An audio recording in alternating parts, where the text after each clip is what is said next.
You can't quit them because they are fantastic theater. Whether you want to agree or not, Colorado football is theater. It has kept them in the discussion on a daily basis for a team that was 4-8. You know how you make critics go away? Win. Winning takes care of everything. It changes the narrative.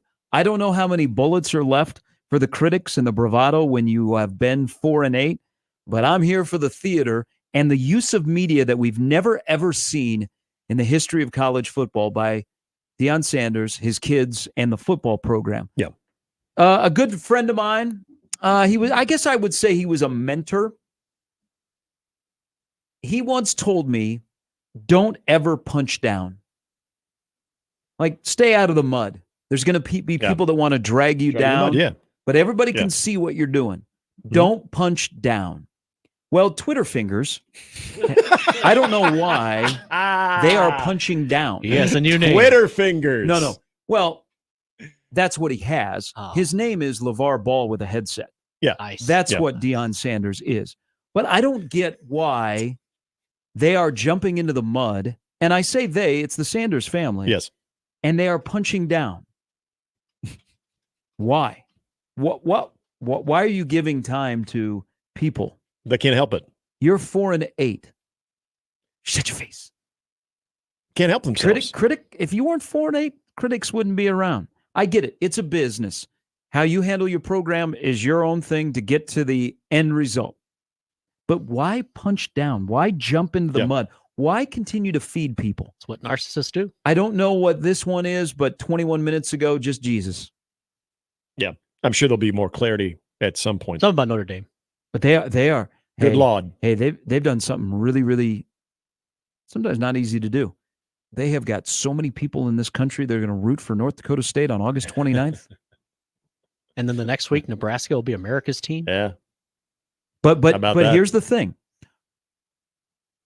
Whatever you say about the guy that's running the show in Colorado, you're going to watch. I said yesterday, I wonder if Colorado fan is worn out. I don't know. It depends on what hour it is. Text Josh. Ask him. But we, and I'm saying all of us, we will watch Colorado. It blows me away, their use of media, that we've never had a coach like this. They're 4-8. 4-8. Hell, Nebraska had a better record last year. Yeah. Just people go about their business in different ways, apparently. Why do you punch down? I don't. What do you gain out of that? I don't get that. That's the better question is, other than getting a lot of ink, what do you gain out of something like that? Because then you are putting yourself out there to remind people. You're not doing this, but then people are quick to remind you, you were 4-8. It's not a great look. And my man was tweeting at kids. Yes, tweet at kids and to say and tweet at kids' fathers to say, what's your son going to do? My son's going to be top 5. I got all day. And Lance Leipold's going to coach circles around him. I can't wait. What's this thing going to look like when they are 4-8 again? Well, you won't have to worry about that. Yeah, I just have to worry about the pieces that are picked up by the next coach. And they'll hire a good coach, a real coach. Will they? Well, Not like Colorado football has been sitting on top of the mountain. Then the guy I wanted them to hire, not that I root for them. That's a really great talking point there of, well, okay, let's say it does go 4-8, 5-7, 3-9. Deion is out because Shadour's out. And yeah, Lavar didn't hang around when the ball kids were gone. Nope. And no one was listening. Even if he wanted to talk, nobody was listening. What direction does Colorado football find itself wanting to be in? Because you knew what you're getting. Should have been Sean Lewis, but that's not happening. You got that exciting start to the season where, man, there's something to this. This isn't just publicity. This isn't just a lot of flash, a lot of conversations, a lot of headlines. Boy, could this be a bowl team? We've got one of our alum who is a very highly regarded guy, and Joel Klatt, saying this isn't just the biggest story in college football. This is the biggest story in sports. And then all of a sudden that faded because you weren't winning games. So then you saw the other end of that whole roller coaster and what you needed. You wanted to get the attention to your football program. You wanted to make Colorado football relevant, however that would be. You go through another year like that. What's the direction Colorado all of a sudden wants to go? Well, you're in a new conference. You're new in a new conference. I think you'd have a new football coach. I think you'd have a new athletic director. That's a good point. I think there would be cleaning house, and Colorado football would be Colorado football that it's been in the past, unless you make it just an incredible hire. And maybe it's Ryan Walters from Purdue who played there. That because he wasn't Deion, he wasn't the guy, and he was probably smart. He's like, okay, Deion's great for our program, going to bring us attention, maybe win us some games, and then I'll be the guy that is after Deion. Yeah. You never want to be the guy that. Hey, I think what Kellen DeBoer represents is a good candidate to follow Nick Saban, but you never want to be the guy who follows the legend. But in this case, this would probably be the ideal situation to follow, especially when you have roots there. Hey, I said that about Harry Carey. I didn't want to be the guy that replaced Harry Carey. Now, the problem is I've not been the guy that's replaced the guy that replaced the guy after Harry Carey. So my plan went awry. But I have a new job for you. So now it's replacing Booth. There's part of me that thinks, well, he's not going to stay in Colorado because Denver got the quarterback. Mm-hmm. And he's saying, man, I'm going to stick around. Yeah. Jerry Jones calls. No, that's a different kind of call. But here's where my new job is for him next year. Mm-hmm. Not Florida? Nope. Wait for Brian? Nope. ESPN's had a really good offseason hiring football people to be on TV, right? Don't they need a co-host with Stephen A. Smith on First Take? Oh, my God. If you paired Deion Sanders and Stephen A. Smith on First Take, Lord. Thank goodness I don't watch that channel anymore other than live games. Do you think it's mid at best? Do you think yesterday, which was really kind of an odd day in the Twitter world, if the portal was not closed, do you think they would have engaged like they did son and father yesterday? No. They wait till it's closed. I do. I think they would have. I don't think they can help themselves, Gary. Oh, that's not good. I don't think they can help themselves. I don't even know if they look at that far through the forest on it. It's bad. I just think if anybody ever portrays them in a negative light, whether it's warranted or not, even if it's what you feel is one person's experience and opinion in that piece for The Athletic, if there is any type of negative portrayal, they can't help themselves. They're going to not only defend it, but they're going to defend it by essentially shedding light on that person's time there, and they're going to diminish it. So I don't think it matters, to be honest with you. I don't think they can help it. Portal open, portal closed, portal sideways. You got a big recruiting visit. You're looking for optics. They don't care about the optics. As long as you're talking about them. Whatever you think about what they're doing, how they go about their business, that game on September 7th, Nebraska better be ready to play. Yep. Colorado, they'll be ready. Colorado's probably going to be 11th in the Big 12 preseason. I mean, they still have the top quarterback. Mm-hmm. They still have Travis Hunter. They still have Jimmy Horn Jr., who I think is a really good wide receiver. I don't know what they have on their offensive and defensive line and if they can protect Shedeur. If they can, we know that they're probably going to run into a situation they did last year as the season goes on and they suffer some attrition due to injuries. Mm-hmm. They're going to have depth. But they will be, once again, really good out of the gate. And in week number 2, you better be ready to play because that's going to be a huge optic game. It may be on the level of this, and it goes back to when Tuck was coming in Boulder. Why in Boulder does it always have to be coming? Okay, it is a college. I thought last year was here. Tuck is coming. We are coming. After last year, I was here. And Rule is different in terms of how he looks at week to week or a whole season. One of the things that Scott did initially that I could see, but if it doesn't go right, how do you react? Remember year number 2, when Nebraska week 2 played in Boulder.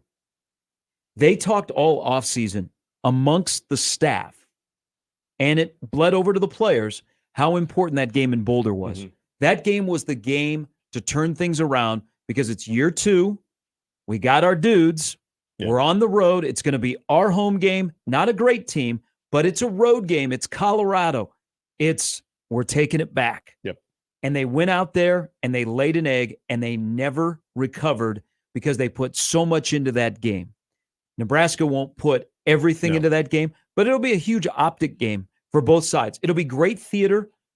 You know how each side probably will handle the week up. They'll be ready but to go. But I'm telling you, you got to be, if you're Nebraska, I'm not saying they won't, got to be ready to play. Your offense probably going to have to score at least four touchdowns in that game because Colorado will be good again at the beginning of the year. It's just, when do they crater? Right. Is it after week 5? Is it earlier? Because once they crater, then everybody will bail. Yeah, I think that's what they did very well last year of playing against the narrative or using the narrative of the underdogs to their favor. And especially when you didn't really know how all of that was going to work when you put all those pieces together. And I think TCU, I think Nebraska, I think anybody who played them early on, Colorado State, understood there's talent on that roster. That quarterback is talented. That corner/wide receiver is talented. The question is, how is that all going to be cohesive together? And you found out early because you can still do a lot when you have talent. It's when you start getting into the adverse situations and the fact that they did escape, but it was a pretty big red flag against Colorado State on that night game in overtime. There's at some point you're going to have to coach. At some point in the game, you're going to have to, those guys and you as a coaching staff are going to have to be aligned. And this is also where I always wonder, when you don't have that, that fuel, the half-truths or the false truths, what are you reaching back to get? Other than the talent that's there, but I don't know if they're necessarily confident with the system that they're in. Hey, thank you, Colorado. It's great theater. And it'll be here for all offseason. We've grabbed a front row seat to the reality show. Mm-hmm. It's never been like this. We've never had a college football team that has used the media like Colorado does. It's the experiment that not everybody can pull off because not everybody is Deion Sanders. Okay? Not everybody has a split personality where there is the prime. What we're seeing the last couple of days is prime. That's prime. Okay? Then there is the Deion, which I think there are some qualities that he has as just Deion that are good. But we're seeing the prime, but they have created where you got a villain. People root against Colorado. We watch, we can't quit. And they have built up a hell of a fan base for North Dakota State. Okay. I mean, we are Bison. We are Cole Payton. You bring up the dual personalities, Prime and Deion. I remember another guy in college football, very well known, that had those dual personalities as well. There was Brian Bosworth, and then there was the Boz. And at one point, the Boz consumed Brian Bosworth. Are you, to the few that are out there in this state, the Colorado fans, are you worried that Prime consumes Deion? Because if Prime consumes Deion on game days, you got a problem. Dude, I have past history. I sat in a meeting with him. We tried to do a bobblehead in Fort Myers with a Miracle. I saw both personalities in the course of a meeting. I was like, how'd you process all that? Well, I was like, okay. What just happened? I'm like, man, I built up a nice relationship with your mom who still lives in Fort Myers. And I'm like, what is going on here? It's just there are two personalities, and Prime is running wild today. Yeah. But we can't quit him. And we'll watch. We'll watch. We will grab front row seats to watch what happens. If you win, look at when they were winning, people didn't question how they went about their business. And they're free to build. He's free to do however he wants to do about his roster. Yeah. And it is a business. Okay. But when people are out of your business, man, you don't go after them. Mm-hmm. Okay, you don't go chase them down to the parking lot. You let them walk out with their box. It says a lot about who you are. Their box of, the stapler they've stolen, the other stuff. You let them walk out to the car. You don't chase them out into the parking lot. Okay, you don't do that. But if you're winning, we're like, the narrative on the exits are different. When you're losing and you put yourself in the spotlight and that's where you live, you get the smoke. Yep. And so we talk to players and they say this is how they're treated. Well, what you're doing backs up what they're saying. Mm-hmm. And we don't know the whole story, but I am fascinated by this because in the world of college football, we've never seen it. We had a coach yesterday cyberbully a kid on Twitter. Mm-hmm. Maybe that happens in the DM world, but this was openly on Twitter. Yep, for all to see. Steve Sipple, who, you watch his Twitter game. He's talking about a bully. He's going to join us next. And it's that people will watch week number 2. Yep. It's an optic game. A couple years ago, it was the turning point for Nebraska football. They lost. They went the wrong way. It's a good call. I don't think that this program openly, they will treat it as another game, because I think that's a jab to like, what do you mean? We're Colorado. Mm-hmm. But you know that you don't have to say anything. Guys will be jacked to play some football.